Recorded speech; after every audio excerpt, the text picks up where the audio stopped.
"Get your truck off my property," Brenda screamed as she blocked my own driveway with her SUV. 14 hours on base, boots still on. All I wanted was to park and go inside. Instead, my neighbor stood there shaking her keys at me like I was a trespasser. "This is my driveway," I said, too exhausted to argue. "I don't care," she snapped. "You people don't belong in my neighborhood." Then she pulled out her phone and called base security. "Send someone now. This contractor is threatening me." The guards arrived minutes later, lights flashing, radios crackling. Brenda folded her arms with a smile, certain she'd finally won. What she didn't realize was that the man she was trying to have removed was the one she files her reports to. And that call she made, it didn't remove me, it summoned her. What would you do if someone tried to have you kicked out of your own driveway? Marcus Thompson, 45, 20 years Air Force logistics, now civilian contractor on the same base where I once wore the uniform. Divorced 6 months ago. She got the house. I got this place. A small ranch next to military housing. First property I've ever owned outright. And damn if that doesn't mean something after losing everything else. I restore a 1967 Mustang in my garage during evenings after 14-hour shifts. The smell of motor oil mixed with Creedence Clearwater Revival keeps me sane. Reminds me there's still beauty in fixing broken things. Simple pleasures for a simple man trying to rebuild his life. My neighbor, Brenda Whitfield, base housing coordinator, who thinks marrying Staff Sergeant Dale makes her a general. Dale's deployed, so Brenda runs this neighborhood like her personal kingdom. Picture this. Bottle blonde with acrylic nails that could cut glass, driving an SUV with army wife vanity plates. She hosts these coffee mornings that reek of vanilla candles and sound like character assassination sessions for anyone who doesn't fit her perfect military wife vision.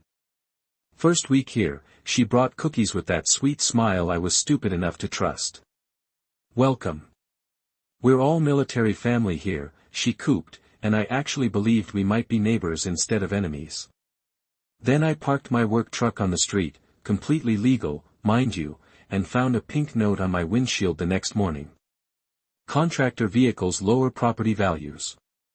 The paper still smelled like her vanilla perfume, like she'd sprayed it just to mark her territory. I ignored it because I'm not looking for trouble, just trying to live my life. Second note came highlighted in pink, listing city ordinances about commercial vehicles that didn't even apply to my truck. Day 3, she cornered me at the mailbox with that fake concerned neighbor voice. "This is a military community. We have standards." When I mentioned being former military myself, she practically sneered. Contractor isn't the same thing. The way she said contractor made it sound like a disease. Week 2 brought the real ambush. Special HOA meeting. Every resident invited plus me. The only contractor in a room full of people who suddenly couldn't meet my eyes.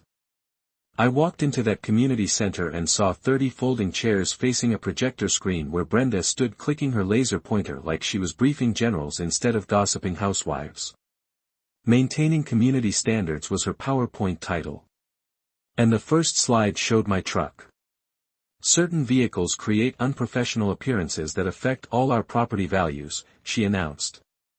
Second slide was my house, photographed from her bedroom window like some kind of surveillance operation. "Some residents don't understand our military culture of pride and presentation." She never said my name. Didn't need to when I was the only target in the room. The questions started flying. What can we do about this contractor problem? Can the HOA make new rules? Should we call his supervisor? 30 people discussing my life like I was some pest problem they needed to solve. The fluorescent lights buzzed overhead while coffee grew cold and chairs creaked as neighbors avoided looking at me directly. When Brenda finally asked if I had anything to say, I stood up feeling like I was defending myself at a court-martial. I follow all regulations. I'm a good neighbor. That's all I've got. The applause was weak, guilty. The kind you give when you know something's wrong but don't want to make waves. Walking to my truck afterward, gravel crunched behind me and Chuck Martinez, retired Marine from 3 doors down, caught up. That was bullshit, he whispered, looking around to make sure nobody heard him defending the contractor. Some of us remember what serving actually means. His handshake was the only real human contact I'd had all night. But here's what really got me. Every slide in Brenda's presentation had timestamps. Every photo was dated and catalogued. She'd been building a case against me from the moment I moved in, like I was some kind of security threat instead of a guy trying to start over. That weekend, things got worse. That Sunday morning, I was under the Mustang's hood when voices echoed in my driveway. A landscaping crew stood around my oak trees like they were planning an execution. The foreman, weathered hands holding official-looking paperwork, seemed genuinely confused. "Got a work order for tree trimming on Mrs. Whitfield's property line," he said, clearly uncomfortable with the whole situation. The documents looked legitimate, county letterhead, official stamps, notarized signatures. But those trees had been planted by the previous owner 20 years ago, a solid 8 foot inside my property line. "Those aren't her trees," I said, wiping grease off my hands with a rag that reeked of motor oil and honest work. "Lady's got documentation saying they're encroaching. City requires removal." Right on cue, Brenda materialized from her perfectly manicured hedge like she'd been waiting for this moment. She'd dressed for battle, pressed khakis, crisp button-down, hair pulled back in her official business bun. The manila folder in her hands might as well have been a weapon. "I filed proper boundary adjustments with the county," she announced, spreading documents across my truck's hood like she owned the place. "These trees clearly encroach 2 feet onto my property. City ordinance requires immediate removal at your expense." Her bureaucratic tone suggested this was just paperwork, nothing personal, but her smile said otherwise.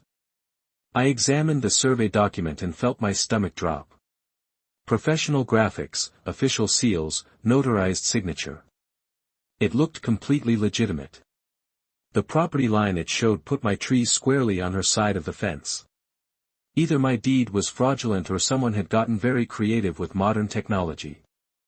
"I'll need to verify this with the county before any work begins," I said, fighting to keep my voice steady.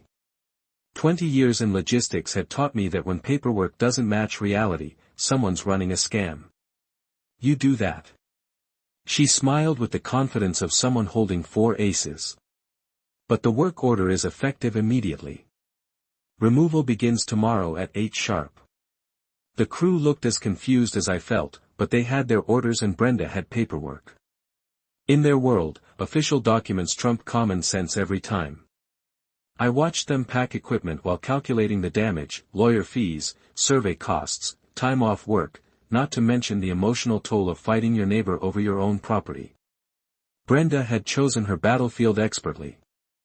That night, I called the county recorder's office, then did what any good military logistics guy does when facing superior intelligence.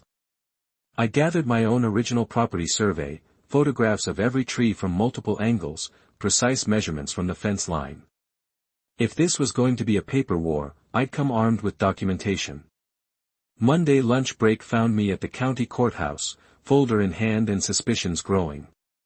The clerk, a tired woman with reading glasses on a chain, pulled up my records and frowned at her computer screen. "That's interesting," she said, fingers flying over the keyboard.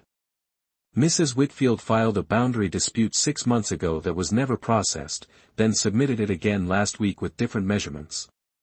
She turned the monitor toward me, revealing 2 separate filings with completely different property lines. The first showed correct boundaries. The second, dated 3 days earlier, had been conveniently altered to support her tree removal scheme. "She comes in here frequently," the clerk added quietly, checking that we weren't overheard. "Always filing complaints about neighbors. We've started requiring extra verification on her submissions." I remembered something my divorce lawyer had told me during my own legal nightmare. Always demand certified copies of property documents before allowing any work to begin. Because forgeries cost hundreds to verify, but thousands to fix after the damage is done. That advice was about to save more than just some trees. I hired a certified surveyor that afternoon, paying $300 from my Mustang restoration fund. It stung, but not as much as losing trees worth $5,000 in property value. The surveyor's report confirmed what I suspected. Those trees sat entirely on my property, and Brenda's documents were either grossly inaccurate or deliberately falsified. Here's where the mini twist hit. When I posted the real survey results on our neighborhood Facebook group that evening, the response wasn't what I expected. Instead of angry neighbors demanding answers from Brenda, I got private messages, lots of them. She tried the same thing with our fence line last year. She filed complaints about our dog that don't match city records. We've been dealing with her harassment for months. Turns out I wasn't Brenda's first victim, just her most recent. She'd been running property scams and filing false complaints throughout the neighborhood. But everyone had been too intimidated or embarrassed to speak up. My survey results didn't just prove she was wrong about the trees. They gave other victims the courage to come forward. By midnight, that Facebook thread had 23 comments from neighbors sharing their own Brenda stories. The woman who thought she'd isolated me had accidentally exposed her own pattern of harassment. Sometimes the best defense is just refusing to stay silent. The Facebook revelation should have been Brenda's cue to retreat, but narcissists don't learn from public embarrassment. They double down. Tuesday morning after my night shift, I turned onto my street to find 3 cars positioned like chess pieces perfectly blocking my driveway access. Not illegal since they sat on public pavement, but arranged with the precision of someone who'd studied my schedule. I recognized the vehicles, Brenda's book club cronies, who'd ignored me for weeks, but suddenly had strong opinions about contractor parking. Knocking on doors at 7 a.m. felt like begging, but exhaustion makes you desperate. Same scripted response from each woman. We're legally parked. First come, first served. The coordination was obvious, the cruelty deliberate. Brenda appeared as I trudged back from the third rejection, her vanilla perfume mixing with the crisp autumn air like expensive warfare. Having parking troubles, she cooped, keys jangling in her manicured fingers. I've started hosting weekly literary discussions. My friends adore our charming neighborhood. They'll probably visit regularly now. Every Tuesday, same time I get home, I noted. What a delicious coincidence. Her smile could have frozen Aunt Tyrese. Community engagement is so vital, don't you think? I parked 4 blocks away that night, hauling my gear through streets that crunched with fallen leaves and suburban malice. The walk home gave me time to simmer, and simmering led to remembering something my old Air Force commander used to say, there's always a regulation that cuts both ways. You just have to find the right paperwork. Wednesday lunch break found me at City Hall with a mission. 20 years managing military logistics teaches you that bureaucrats worship paperwork almost as much as they hate being outsmarted by civilians who actually read the fine print. I requested information about residential parking permits, something I'd noticed buried in my property deed documents. The city clerk looked like he'd been dispensing parking wisdom since the Carter administration. Your street qualifies for resident permits if any property owner requests them, he explained, pulling up municipal codes that glowed green on his ancient monitor. $25 annually restricts street parking to permit holders only during posted hours. My old commanding officer's voice echoed in my head. The most effective warfare happens in administrative offices, not battlefields. I walked out with application forms and the satisfaction of someone who just discovered the perfect legal weapon. The permit application needed signatures from affected property owners, plus legitimate justification for restriction. I had both documented driveway blocking and Chuck Martinez eager to sign. About damn time someone fought her with her own tactics, he grinned, scrawling his signature like he was endorsing a declaration of war. City Council rubber stamped my permit request Friday with bureaucratic efficiency. The permits arrived Monday along with official permit required 8 a.m. 6 p.m. signs that I installed. Directly in front of my driveway with the reverence of someone planting a flag on conquered territory. Tuesday evening, I stationed myself at my kitchen window like a sniper waiting for targets. Brenda's book club arrived punctually, parking in their usual formation without noticing the shiny new signage. 6 cars sitting illegally in a freshly designated permit zone looked like Christmas morning to any revenue-hungry parking officer. I didn't make the call myself. Didn't need to. City parking enforcement runs regular sweeps of permit zones, and clustered violations practically scream easy money to ticket officers working quotas. The symphony started around 8:30.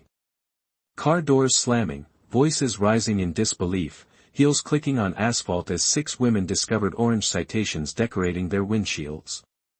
Their book discussion had apparently shifted to more immediate literature. Municipal parking code violations. Total damage. $1,200 in fines for what Brenda had smugly called perfectly legal street parking. My doorbell chimed 20 minutes later. Brenda stood on my porch clutching a parking ticket. Her face flushed the color of her usual pink accessories. The smell of her vanilla perfume couldn't mask the scent of desperation. "Fix this immediately," she demanded, waving the citation like a weapon. "These are public streets. You can't create your own private rules." "Actually, the city creates the rules," I replied, producing my permit approval paperwork with the calm satisfaction of someone who just checkmated their opponent. "I simply followed proper procedures to implement existing regulations, same process you used for your creative tree survey." Her perfectly applied makeup couldn't hide the moment she realized I'd beaten her at bureaucratic warfare using her own playbook. "This isn't finished," she hissed. But her threat carried less conviction now that her friends were out $1,200. Walking back to my house, I caught the aroma of Chuck's barbecue drifting across the evening air, mixing with the sound of normal neighbors living normal lives. For the first time since moving here, my driveway felt truly mine. Sometimes victory smells like properly filed municipal paperwork. You'd think $1,200 in parking tickets might humble someone, but Brenda Whitfield operated on a different logic. When Plan A fails, escalate to Plan Nuclear. The morning after her book club's expensive parking lesson, my supervisor's voice crackled over the phone with words that make any contractor's blood freeze. "Marcus, report to my office immediately. We need to discuss some security concerns."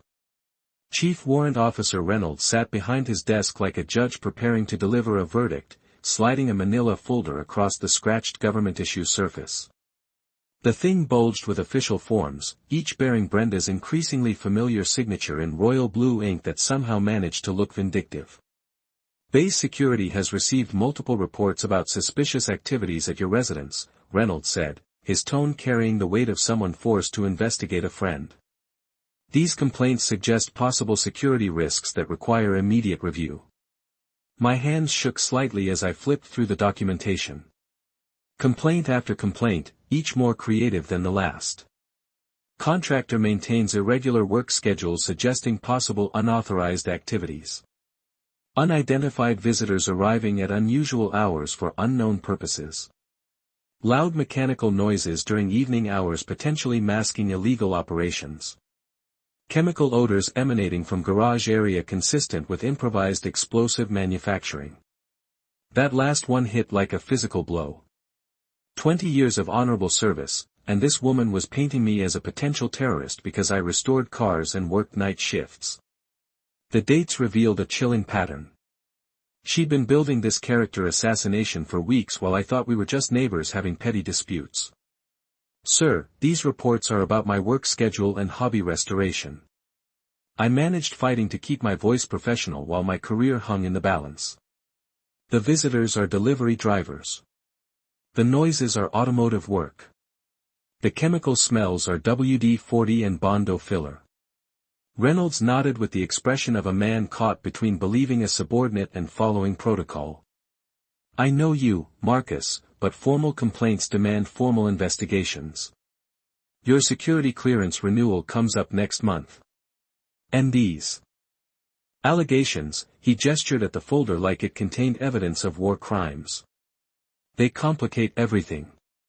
Walking back to my workspace felt like a perp walked through my own office. Conversations stopped mid-sentence. Co-workers suddenly found their computer screens fascinating. And the coffee machine area cleared when I approached. In the contractor world, security investigations spread like plague. Association with someone under review can contaminate your own clearance status. That evening, I stood in my garage breathing the familiar cocktail of motor oil and metal polish that used to represent peace. After brutal work days, now these same smells felt like evidence in Brenda's fabricated case against me. Every wrench, every can of penetrating oil, every restoration manual could be twisted into something sinister by someone determined to destroy what little stability I'd rebuilt after my divorce.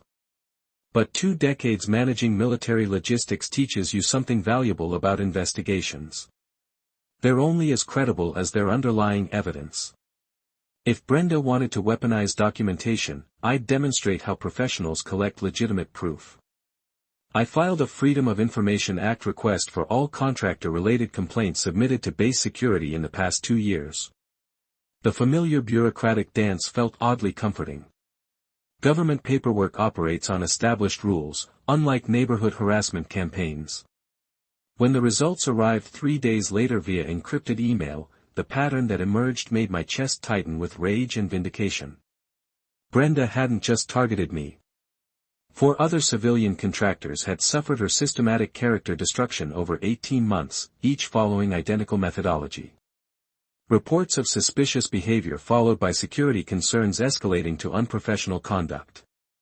David Owen, a communications specialist, had actually lost his clearance and career after Brenda's campaign poisoned his reputation beyond recovery. The coordination was methodical, deliberate, and absolutely vicious. She was systematically purging civilian contractors from the neighborhood, using her administrative position to weaponize security protocols against anyone who didn't fit her vision of military community purity. During lunch breaks of that week, I connected with Brenda's other victims, building a network of survivors who'd been too isolated or intimidated to resist before. Their stories carried the same heartbreaking themes. Harassment disguised as patriotic concern, followed by official complaints designed to destroy livelihoods and families. Fighting institutional predators requires understanding their methods. Document everything meticulously. Connect with fellow victims for mutual support. And never fight alone because bullies depend on isolation to maintain power over their targets. This approach had helped David Owen rebuild his career elsewhere and was about to save mine from similar destruction. The breakthrough came through discrete security cameras positioned legally around my property to capture Brenda's obsessive surveillance activities. The footage revealed behavior bordering on stalking, photographing my house at various hours, measuring my fence with a tape measure at midnight, coaching neighborhood children to damage my lawn for evidence creation. The most damning video showed her crouched behind decorative shrubs at 2 a.m. using a telephoto lens to photograph my garage windows while simultaneously filing noise complaints about the same time frame. Federal harassment was about to meet federal consequences. The next morning, I was filing routine logistics reports when my supervisor mentioned something that made me nearly dump scalding coffee across classified documents. "By the way, Marcus," Chief Reynolds said, stirring sugar into his own mug with the casualness of someone discussing weather. "We've got a position opening up in base housing coordination. Thought you might be interested given your background." The words hit like a physical blow. Base housing coordination. "Yeah, current coordinator has some serious performance issues we need to address," he continued, completely oblivious that he was discussing my personal nightmare. "Job requires military logistics experience, active security clearance, strong people skills. Honestly, after working with you these past few years, you'd be my first recommendation." I gripped my coffee mug to hide trembling hands while my brain scrambled to process this bombshell. Brenda's position was opening up, and I wasn't just qualified. I was apparently being headhunted for it. The woman systematically destroying my life had no clue she was harassing her potential replacement. What kind of performance issues? I managed, aiming for professional curiosity while my heart hammered against my ribs. Reynolds pulled up personnel files, squinting at his monitor with the expression of someone reading a particularly disturbing crime report. Let's see here. 47 formal complaints filed against her in 24 months. Discrimination in housing assignments, abuse of authority, creating hostile work environments. His eyebrows climbed toward his hairline as he scrolled deeper. 3 official reprimands for exceeding scope of authority, plus an active investigation into whether she denied housing to an interracial couple based on personal biases. The irony crashed over me like a tsunami of cosmic justice. While Brenda was fabricating complaints against me, her own file documented genuine misconduct that would horrify any military administrator. Her campaign to remove me from her neighborhood was inadvertently building the case for her own termination from the job I could inherit. Timeline on this position opening? I asked, fighting to keep desperation out of my voice. Review board convenes in 3 weeks for final determination, Reynolds said, clicking through more damning documentation. Between us, it's not a question of whether she'll be terminated, just how quietly command can handle the transition. I excused myself and escaped to the parking lot where October air carried the sharp scent of dying leaves and new possibilities. Sitting in my truck with windows down, letting cool breeze clear my head, I realized Brenda's entire harassment strategy had been built on catastrophic ignorance about military personnel procedures. She'd been filing complaints against contractors without understanding that contractor evaluations cross-reference with civilian position eligibility. Every false report she'd submitted had actually highlighted my professionalism by contrast. While she abused complaint systems, I maintained perfect work records and security clearance status. More devastating. Every discriminatory comment about contractors, every abuse of housing authority, every violation of fair treatment protocols had been meticulously documented by the same system she tried weaponizing against me. The woman who thought she was playing strategic warfare had actually been committing professional suicide in slow motion. Her personnel file read like a masterclass in career self-destruction, systematic discrimination, authority abuse, environment hostility, and harassment of civilians supporting base operations. I remembered Colonel Hayes's words from my last evaluation. Marcus, your attention to detail and calm professionalism under pressure make you ideal for positions requiring fair treatment of diverse populations. Generic supervisor praise at the time. Now, it felt prophetic. The position would be mine on merit alone, but Brenda's misconduct created additional urgency for command to install someone who could restore housing operations credibility.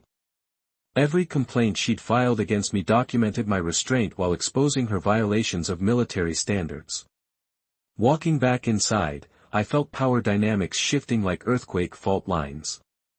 In 3 weeks, I wouldn't be defending against Brenda's harassment. I'd be conducting her termination interview as her new supervisor. The report she filed all went to her future boss. That revelation hit like lightning, striking twice in the same spot. I wasn't just defending my reputation anymore. I was positioning for the job that would make Brenda report to me. But surviving her attacks wasn't enough. I needed to prove I deserved that housing coordinator position through competence, not just cosmic irony.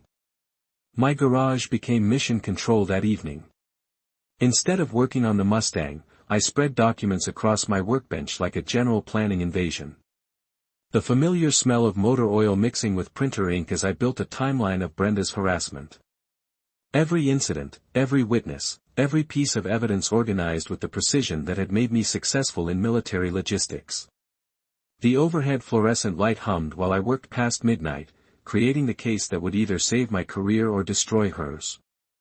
Chuck Martinez knocked on my door the next evening carrying 2 beers and a knowing smile. Heard through the grapevine, you might be moving up in the world, he said, settling into my garage with the comfort of someone who understood warfare. His classic rock collection drifted from his own workshop next door. Credence's Clearwater Revival mixing with autumn air and the distant sound of base aircraft conducting evening operations. Need to document everything properly first, I explained, showing him my evidence files. 20 years Marine Corps taught me bullies understand one language: overwhelming documentation. Chuck nodded, studying my timeline with professional interest. We're going to catch her being exactly who she is, and that's going to be enough rope. He helped me position additional security cameras within legal boundaries, sharing techniques he'd learned in military intelligence about evidence collection that would hold up under scrutiny. The installation took 3 hours, but watching Brenda's future surveillance activities would provide footage that even the most sympathetic review board couldn't ignore. Base legal assistance proved crucial when Captain Sarah Williams reviewed my growing harassment file over coffee that tasted like government-issued determination. Military installations maintain zero tolerance for discrimination, but you need clear evidence of systematic pattern and deliberate intent, she explained, flipping through documents that painted an increasingly damning picture. What you've assembled demonstrates both targeted harassment and abuse of official authority. I discovered that base housing coordinators operate under strict federal guidelines about fair treatment. And Brenda's contractor complaints violated multiple regulations regarding discrimination in military communities. Every false report wasn't just harassment. It constituted potential criminal violations of federal anti-discrimination laws that could result in prosecution rather than simple termination. My outreach to other targeted contractors revealed the true scope of Brenda's systematic campaign. David Owen, the communications specialist she'd destroyed, agreed to testify via video conference from Colorado, where he'd rebuilt his career after losing security clearance. Her lies about my conduct cost my family 8 months of financial instability, he said during our encrypted call, voice carrying the weight of someone still recovering from institutional betrayal. If my testimony prevents her from destroying other families, I'll gladly participate. Community engagement started accidentally when I helped elderly Mrs. Patterson with yard work after noticing her struggling with heavy leaf bags. The sharp scent of autumn decay mixed with her gratitude as word spread that the dangerous contractor actually spent weekends helping seniors with maintenance tasks. Soon, I had regular requests for small favors that built genuine relationships with neighbors who'd only known me through Brenda's propaganda filter. These conversations exposed Brenda's true neighborhood manipulation. She'd been controlling housing assignments to cluster supportive families while systematically isolating dissenting voices. Military families feared complaining because she controlled their living situations, while civilian homeowners faced targeted harassment campaigns designed to force relocation. Professional preparation intensified as the review board approached. I researched every aspect of base housing operations, identifying efficiency improvements that could save significant taxpayer money while addressing discrimination complaints more effectively. The bitter irony wasn't lost that Brenda's harassment had given me comprehensive understanding of exactly what needed fixing in housing coordination systems. Colonel Hayes agreed to discuss my career development interests over coffee that carried the aroma of opportunity mixed with nervous anticipation. I presented housing improvement proposals with calm competence, demonstrating systematic thinking rather than personal vendetta motivation. Marcus, these recommendations show exactly the leadership approach we need in housing coordination, she said, reviewing documentation that reflected months of careful preparation. You should definitely consider applying for positions in this area. Chuck helped me practice maintaining professional demeanor under aggressive questioning using role-playing scenarios where he'd launch increasingly hostile accusations while I responded with measured professionalism. She's going to come at you like a cornered animal when she realizes what's happening, he warned between practice sessions. Your job is staying cool and letting her destroy herself with her own behavior. By month's end, I'd evolved from harassment victim into qualified candidate with comprehensive improvement plans, supporting witness network, and documentation that would impress any review board. More importantly, I'd built genuine community relationships that would serve the position regardless of personal satisfaction. Brenda's isolation campaign had backfired spectacularly, forcing me to become more connected and competent than ever before. Brenda's world started cracking the moment she discovered I'd applied for her position. 3 days before the review board meeting, she appeared at my workplace like a vengeful spirit materializing from bureaucratic hell. The base security desk called my extension with barely concealed amusement. Marcus, you've got a visitor in the lobby who's demanding to speak with your supervisor about national security concerns. I found her pacing the marble floors like a caged predator. Her vanilla perfume mixing with the institutional smell of government buildings and barely contained rage. She dressed for battle. Power suit, fresh manicure, hair pulled into what I'd learned to recognize as her official authority bun. But something was different this time. Her usual composed mask had slipped, revealing the desperation of someone watching their carefully constructed kingdom crumble. "There he is," she announced loudly enough for every civilian contractor and military personnel in the lobby to turn and stare. "The man who's been stalking my family and threatening our security." Her voice carried that particular pitch of manufactured hysteria that sets off alarm bells in anyone who's dealt with genuine emergencies. Chief Reynolds appeared within minutes, drawn by reports of a disturbance involving one of his contractors.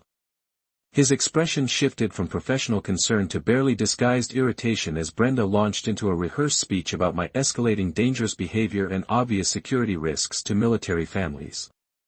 "Ma'am, perhaps we should discuss this in my office," Reynolds suggested.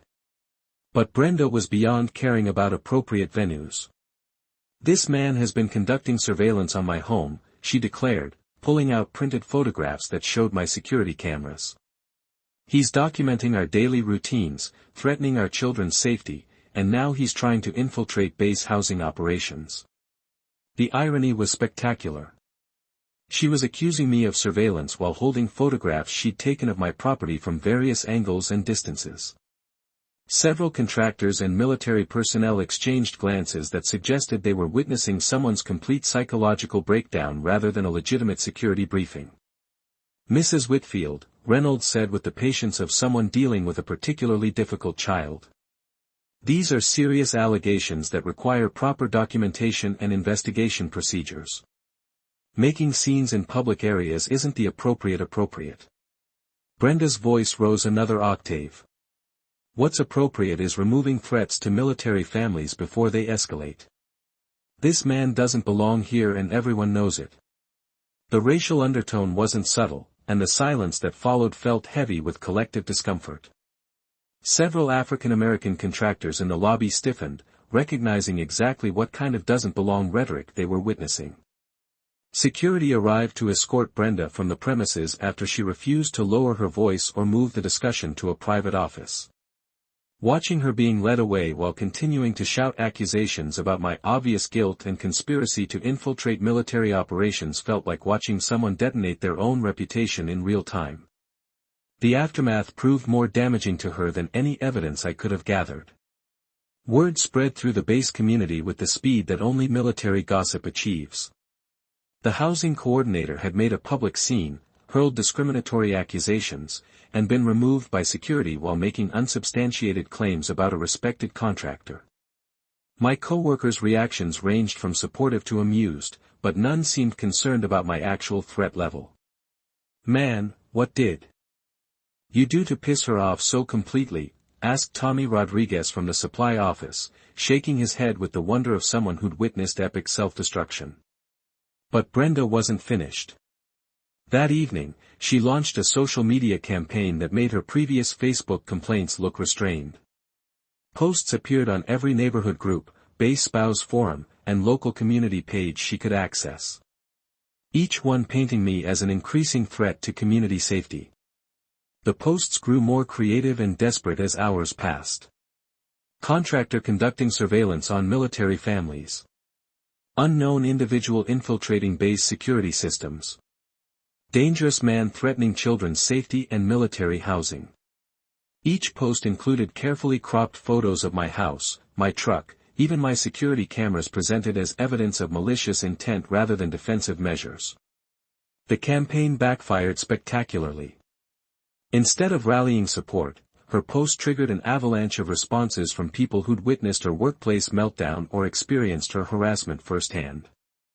The comment threads became testimonials about Brenda's own problematic behavior, with neighbors sharing stories of her discrimination, harassment, and abuse of authority. Chuck posted security footage of Brenda measuring my fence at midnight with the caption, "This is what actual surveillance looks like."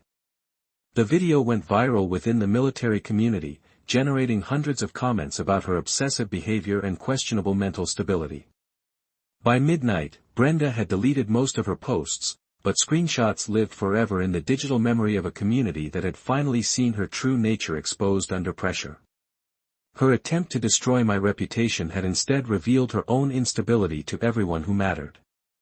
The review board meeting was still 2 days away, but the outcome felt inevitable. Brenda had just demonstrated exactly why she needed to be removed from any position involving authority over others. Cornered animals are the most dangerous, and Brenda Whitfield had just realized she was trapped with nowhere to run. The morning after her social media meltdown, I discovered her final desperate gambit when a process server appeared at my door with legal documents that reeked of desperation and vanilla perfume residue. Marcus Thompson. The server looked apologetic as he handed me papers that felt heavy with malicious intent. You're being served with a temporary restraining order and emergency injunction filed by Brenda Whitfield. My hands trembled slightly as I read allegations that would have been laughable if they weren't potentially career-ending. According to Brenda's sworn statement, I had engaged in escalating stalking behavior, threatened her family's safety through systematic surveillance, and created a hostile living environment designed to intimidate military families. The restraining order demanded I stay 500 feet away from her property, cease all surveillance activities, and remove security cameras that violate her family's privacy. The hearing was scheduled for Thursday morning, exactly 1 day before my housing coordinator interview with the review board. The timing wasn't coincidental. Brenda was trying to derail my candidacy by painting me as a dangerous stalker who required court intervention to control. I called Captain Williams immediately. My voice probably betraying more panic than a 20-year veteran should display. Sarah, I need legal representation for a restraining order hearing that could destroy everything we've built. Bring me every piece of documentation you have, she replied with the calm confidence of someone who'd seen these tactics before. False restraining orders are serious business, especially when they're designed to interfere with employment opportunities. That afternoon, we spent 4 hours in her office organizing evidence that told a completely different story than Brenda's dramatic narrative. Security footage showing her conducting surveillance on my property, documented timeline of her harassment campaign, screenshots of her deleted social media posts, testimony from neighbors who'd witnessed her obsessive behavior. Marcus, this isn't just about defending against false allegations, Captain Williams explained while reviewing Brenda's restraining order petition. This is about demonstrating to the court that she's been systematically harassing you, then using the legal system to continue that harassment when other methods failed. The night before the hearing, I sat in my garage with the Mustang, breathing the familiar smell of motor oil and steel that had become my sanctuary during this nightmare. Chuck appeared with 2 beers and the kind of grim determination that comes from watching a friend face institutional warfare. Tomorrow's going to be rough, he said, settling against my workbench. She's going to come in there with tears, victim rhetoric, maybe even bring character witnesses who don't know the full story. I know. The beer tasted like liquid courage mixed with resignation, but we've got truth and documentation on our side. Sometimes that's enough, Chuck nodded. Sometimes judges see through the performance to what's really happening. Thursday morning arrived with the crisp bite of October air that made everything feel sharper, more consequential. The courthouse smelled like old wood, fresh coffee, and the nervous sweat of people fighting for their futures.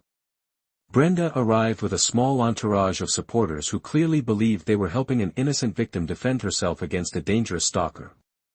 Judge Patricia Morrison had the weathered expression of someone who presided over countless domestic disputes and could smell manufactured drama from across the courtroom.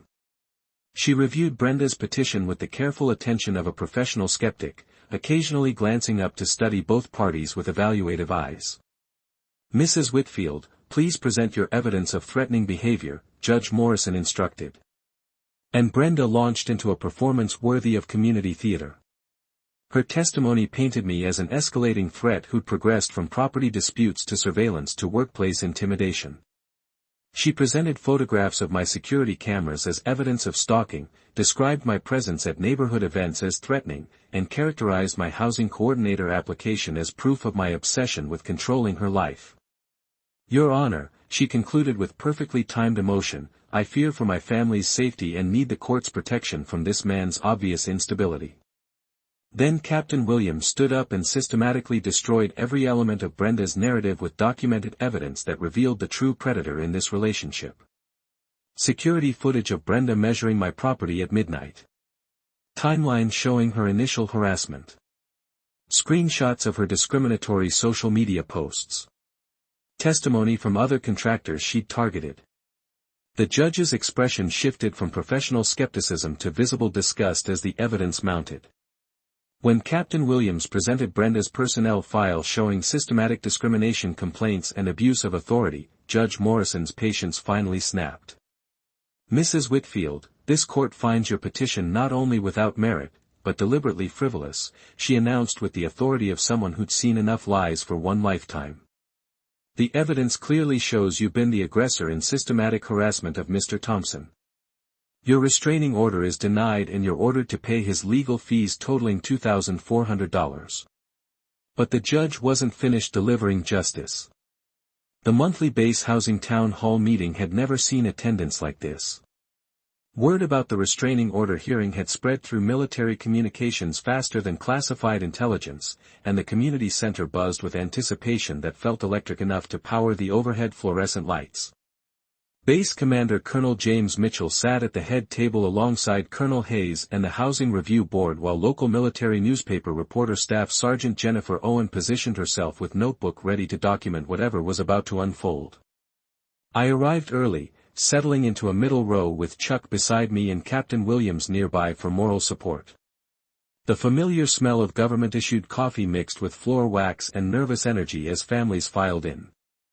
Many stealing glances between me and the empty chair where Brenda usually held court. The tension felt thick enough to cut with my old combat knife. Brenda made her entrance 15 minutes late, clearly expecting the dramatic impact of arriving after everyone was seated and waiting. She dressed for what she obviously anticipated as her moment of vindication.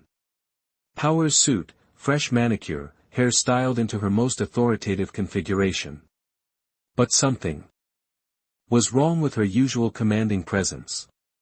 Her vanilla perfume couldn't mask the desperate edge that comes from someone fighting their last battle.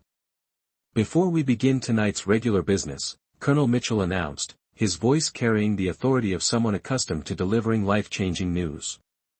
"We have some personnel announcements that affect this community directly." Brenda straightens in her chair with the confidence of someone who thought public vindication was finally arriving. Her small group of supporters, the book club ladies who'd paid parking fines and a few neighbors who still believed her victim narrative, arranged themselves nearby like a protective formation. Effective immediately, the base commander continued. "We have a new base housing coordinator. Please welcome Marcus Thompson, who brings 20 years of military logistics experience and demonstrated commitment to fair treatment of all military families." The silence that followed felt like the moment between lightning and thunder, pregnant with explosive potential. I stood to acknowledge the appointment while scanning faces in the crowd. Some surprised, many supportive, a few clearly confused about how the dangerous contractor had suddenly become their housing administrator. Brenda's face cycled through emotions like a malfunctioning traffic light. Confusion, disbelief, rage, and finally a desperate fury that made her voice crack when she jumped to her feet. "This is impossible," she declared loud enough for the military reporter's pen to start moving rapidly across her notebook. "You can't promote someone under investigation for security violations. This man has been harassing my family for months." Colonel Hayes stood with the calm authority of someone who'd been preparing for this moment. "Mrs. Whitfield, as of this afternoon, you are no longer employed by this installation. Your termination is effective based on systematic discrimination, abuse of authority, and filing false official reports." The words hit Brenda like physical blows. "You can't do this. I've served this community faithfully for 8 years. This is retaliation because he filed complaints against me." "Actually," I said, standing with the measured calm that 20 years of military bearing had taught me, "I never filed any complaints against you. Your termination is based entirely on your own documented actions and the formal investigation they triggered." Staff Sergeant Owen's pen moved faster as she captured what was becoming a textbook case of public self-destruction. Several families had their phones out recording what would undoubtedly become base legend within hours. "This is discrimination." Brenda's voice reached a pitch that made fluorescent lights seem to flicker in sympathy. You're all targeting me because I tried to maintain community standards. Because I stood up to people who don't belong here. The racial undertone wasn't subtle, and the collective intake of breath from military families who'd served alongside diverse colleagues for decades made the air itself feel heavy with disapproval. "Ma'am," I said with the professional courtesy that had served me well in logistics negotiations, "my office door will be open to address any legitimate housing concerns through proper channels. Our community succeeds when everyone feels welcome and fairly treated." The applause that erupted wasn't polite or obligatory. It was the sound of a community relieved to finally have leadership that represented their values instead of personal prejudices. Families who'd been afraid to speak up against Brenda's authority were suddenly free to express what they'd felt for years. Security stepped forward as Brenda continued her increasingly incoherent protests about conspiracies and discrimination. Her book club supporters quietly gathering their belongings and edging toward exits. The woman who'd commanded this room for years was being escorted out while the community she tried to control applauded her replacement. "My first priority," I announced to the room as Brenda's voice faded down the hallway, "will be ensuring that every family in base housing feels respected, supported, and valued regardless of background or status." Standing ovation. 200 military families on their feet clapping for the idea that housing coordination could actually serve everyone fairly. Sometimes justice sounds like genuine applause replacing years of fearful silence. 6 months later, I sit in what used to be Brenda's office, though I've completely redecorated to remove any trace of vanilla Senate authoritarianism, reviewing quarterly housing satisfaction reports that tell a story of remarkable transformation. The numbers speak louder than any victory speech. Discrimination complaints dropped from an average of 12 per month to 0. Housing assignment wait times decreased by 40% through efficiency improvements. Most importantly, the anonymous feedback surveys overflow with comments like "finally feel welcome and treated with genuine respect." Brenda's consequences extended far beyond losing her job. Criminal charges for filing false official reports resulted in 6 months probation and community service.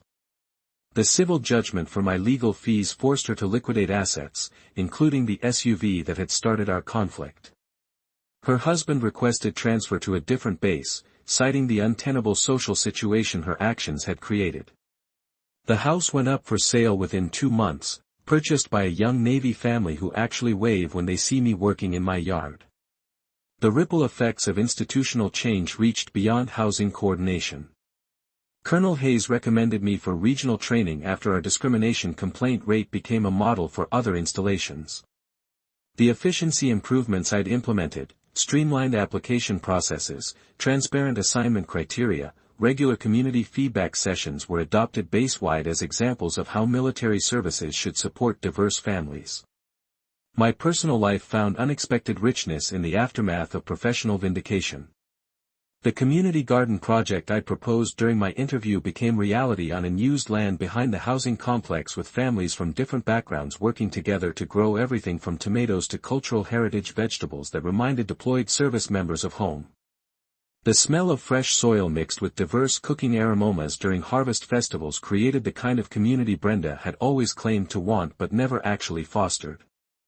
The Mustang restoration finally reached completion, taking first place at the annual base car show, where military families and contractors mingled around classic engines and shared stories that had nothing to do with housing disputes or neighborhood hierarchies. Chuck and I started a weekend automotive club that became surprisingly popular with teenagers who needed positive mentorship and adults who missed working with their hands. Perhaps most satisfying, I established the Base Housing Community Scholarship Fund using efficiency savings from streamlined operations. The program provides educational assistance for military children with selection based purely on merit and need rather than family connections or social standing. Last month, we awarded our first scholarship to David Owen's daughter, who's studying computer science, despite her father's career disruption that Brenda had caused. The annual Community Unity Festival replaced the tense, exclusive gatherings that had characterized neighborhood social life under Brenda's reign. Families contribute dishes representing their heritage. Children play games that don't depend on housing status or parent rank. And the evening always ends with live music performed by service members who found their creative voices in an environment that celebrates diversity rather than demanding conformity. My relationship with the community evolved from contractor outsider to trusted leader. But the real victory lies in watching military families relax into an environment where fairness isn't revolutionary. It's simply expected. Housing assignments happen based on need and availability rather than personal preferences or prejudices. Complaint procedures work transparently without fear of retaliation. Children play together without their parents worrying about neighborhood politics. The lesson I share with other contractors and military families facing similar harassment situations always comes back to documentation, community building, and professional excellence. Bullies rely on isolation and intimidation, but they crumble when confronted with organized evidence and united opposition. Sometimes the best revenge truly is massive success that makes your opponent's position irrelevant. Last week, I received notification of another promotion opportunity, regional housing coordinator position that would oversee multiple installations. The recommendation letter from Colonel Hayes mentioned my exceptional ability to transform toxic environments into thriving communities and my demonstrated commitment to treating all service members and their families with dignity and respect. Looking back, Brenda's harassment campaign had inadvertently prepared me for exactly the kind of leadership challenge that military communities need. Her attempts to destroy my life had forced me to develop skills, relationships, and perspectives that made me genuinely excellent at the job she'd lost through her own misconduct. If you've got your own HOA or neighborhood nightmare story, drop it in the comments. I read every single one and learned something new about how communities can either support or destroy each other. And if this story helped you think differently about handling workplace bullies or institutional harassment, hit that subscribe button and ring the bell. Thanks for watching from wherever you are. This community keeps growing and your support makes these stories possible.